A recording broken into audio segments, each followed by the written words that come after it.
സ്ഥലോടല്ലേലിയ ദൈവനാമത്തിന് മഹത്വമുണ്ടാകട്ടെ. പ്രിയപ്പെട്ടവരെ, ഇന്ന് ചില വചനങ്ങൾ പലിശയെക്കുറിച്ചുള്ളതാണ് നിങ്ങൾക്ക് വേണ്ടി സമർപ്പിക്കുന്നത്. ഇത് കേൾക്കുന്ന ഓരോ വ്യക്തികളും എന്തായിരിക്കണം നാം എന്ന് നമ്മളെ തന്നെ ഒന്ന് ശോധന ചെയ്യണം.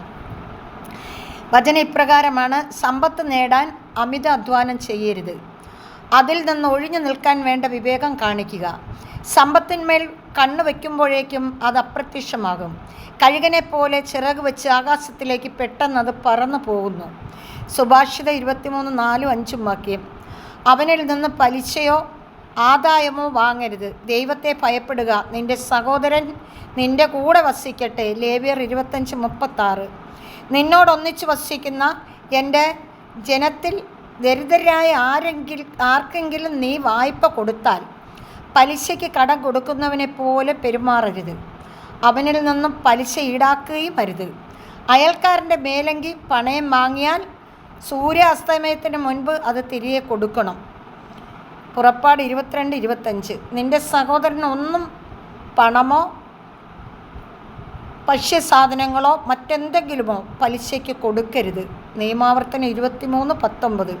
കൂടാതെ ഞാനും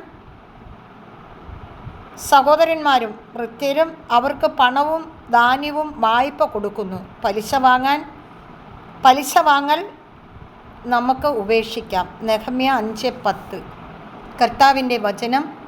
ഈ കേട്ട വചനത്തെക്കുറിച്ച് നമുക്കൊന്ന് ധ്യാനിക്കാം. പ്രിയപ്പെട്ടവരെ, നമ്മളുടെ ഇടയിൽ ദരിദ്രരുണ്ടാകരുത്. നമ്മളുടെ ഇടയിൽ പലിശ വാങ്ങുന്ന ജനമാണ് ഇന്ന് കൂടുതലും. പലിശ വാങ്ങിയിട്ട് ഒരുപാട് കാശുകൾ ഇന്ന് രോഗാവസ്ഥയിലായി പോകുന്നവരുണ്ട്. എന്നാൽ പലിശ വാങ്ങുന്നവർ മനസ്സിലാക്കേണ്ട ഒരു കാര്യം, പലിശ വാങ്ങുമ്പോൾ ബാങ്ക് പലിശയും അങ്ങനെ എടുക്കാമായിരിക്കാം, എന്തോ എനിക്കറിയില്ല. പക്ഷേ എങ്കിലും പലിശയ്ക്ക് കൊടുത്തിട്ട് ഒരുപാട് കുടുംബം ഇന്ന് ശരിക്കും നിർധനാവസ്ഥയിലായി പോയിട്ടുണ്ട്. അതുകൊണ്ട് നമുക്ക് നമ്മളെ തന്നെ ഒന്ന് ശോധന ചെയ്യാം. ഈ കേട്ട വചനങ്ങൾ നമ്മളെ ശുദ്ധീകരിക്കട്ടെ. നമുക്ക് ദൈവവചനത്തിൽ മുന്നേറാം. പലിശ വാങ്ങിക്കുന്നവർക്ക് വേണ്ടിയുള്ളതാണിത്. എല്ലാ ജനവും മനസ്സിലാക്കണം. പലിശയ്ക്ക് കൊടുക്കുകയോ പലിശ വാങ്ങിക്കുകയോ ചെയ്യരുതെന്ന് ദൈവകൽപ്പനയുണ്ട്. കാരണം യേശു ഇങ്ങനെ പറയുന്നുണ്ട്: എന്നെ സ്നേഹിക്കുന്നവൻ എൻ്റെ കൽപ്പന പാലിക്കും. അപ്പോൾ എൻ്റെ കർത്താവിൻ്റെ കൽപ്പന പാലിക്കുന്ന മക്കളാകണം നമ്മൾ. കർത്താവിൻ്റെ കൽപ്പന പാലിക്കുമ്പോഴാണ് കർത്താവ് നമുക്ക് വേണ്ടതൊക്കെയും തരുന്നത്. അതുകൊണ്ട് നമുക്ക് പരസ്പരം സ്നേഹിക്കാം. കർത്താവിനെ സ്നേഹിക്കുന്നവർ കർത്താവിൻ്റെ കൽപ്പന പാലിച്ച് കർത്താവിനോടൊപ്പമായിരിക്കാം. നമ്മളോടൊപ്പം വസിക്കുന്ന നമ്മുടെ ദേശവാസികൾ, നമ്മുടെ പ്രിയപ്പെട്ടവർ, നമ്മുടെ ബന്ധുമിത്രാദികൾ ആരെങ്കിലും ദരിദ്രരായിട്ടുണ്ടെങ്കിൽ അവരെ സഹായിക്കാനുള്ള മനോഭാവം നമ്മളിൽ എല്ലാവരിലും ഉണ്ടാകട്ടെ എന്ന് പ്രാർത്ഥിക്കുന്നു. ഈ വചനം കേൾക്കുന്ന എൻ്റെ എല്ലാ പ്രിയപ്പെട്ടവരെയും അനുഗ്രഹിക്കട്ടെ. കർത്താവേ, ഇന്ന് ദരിദ്രരായിരിക്കുന്ന മക്കളെ അങ്ങ് നാളെ സമ്പന്നരാക്കാൻ അങ്ങേക്ക് ഒറ്റ നിമിഷം മതി. അതുകൊണ്ട് ദരിദ്രരായി കടബാധ്യത അനുഭവിക്കുന്ന എല്ലാ മക്കളെയും സമർപ്പിച്ച് പ്രാർത്ഥിക്കുന്നു. പിതാവേ, ഞാനും എൻ്റെ കുടുംബവും കർത്താവിൻ്റെ കരങ്ങളിൽ സുരക്ഷിതമായിരിക്കുന്നത് പോലെ അവരെല്ലാവരും സുരക്ഷിതരായിരിക്കാനായി എൻ്റെ എല്ലാ പ്രിയപ്പെട്ടവർക്കും വേണ്ടി ഞാൻ പ്രാർത്ഥിക്കുന്നു. കർത്താവേ, അങ്ങ് എല്ലാവരുടെയും സഹായിയാണ്, രക്ഷകനാണ്, സംരക്ഷകനാണ്.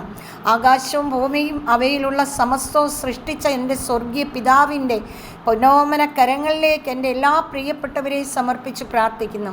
അതോടൊപ്പം എന്നെയും എൻ്റെ ഭർത്താവിനെയും മക്കളെയും മരുമക്കളെയും കുഞ്ഞുമക്കളെയും എൻ്റെ അയൽവാസികളെയും ബന്ധുമിത്രാദികളെയും എൻ്റെ സഹോദരങ്ങളെയും എൻ്റെ ഉദരത്തിൽ നിന്നും രൂപം കൊണ്ട് പുറത്തു വന്ന എൻ്റെ എല്ലാ സഹോദരങ്ങളെയും സഹോദരന്മാരെയും എൻ്റെ സഹോദരി പുത്രന്മാരെയും പുത്രിമാരെയും എല്ലാവരെയും, എൻ്റെ എല്ലാ ബന്ധുക്കളെയും, എൻ്റെ എല്ലാ ചാർച്ചക്കാരെയും, എൻ്റെ അമ്മയുടെ അനുജത്തി ഇളയമ്മയെയും, എൻ്റെ അമ്മയുടെ ആങ്ങള മാമനെയും, എനിക്കുള്ള എല്ലാ പ്രിയപ്പെട്ടവരെയും എല്ലാം സമർപ്പിച്ച് പ്രാർത്ഥിക്കുന്നു. കർത്താവ് ഏറ്റെടുക്കണമേ, അനുഗ്രഹിക്കണമേ.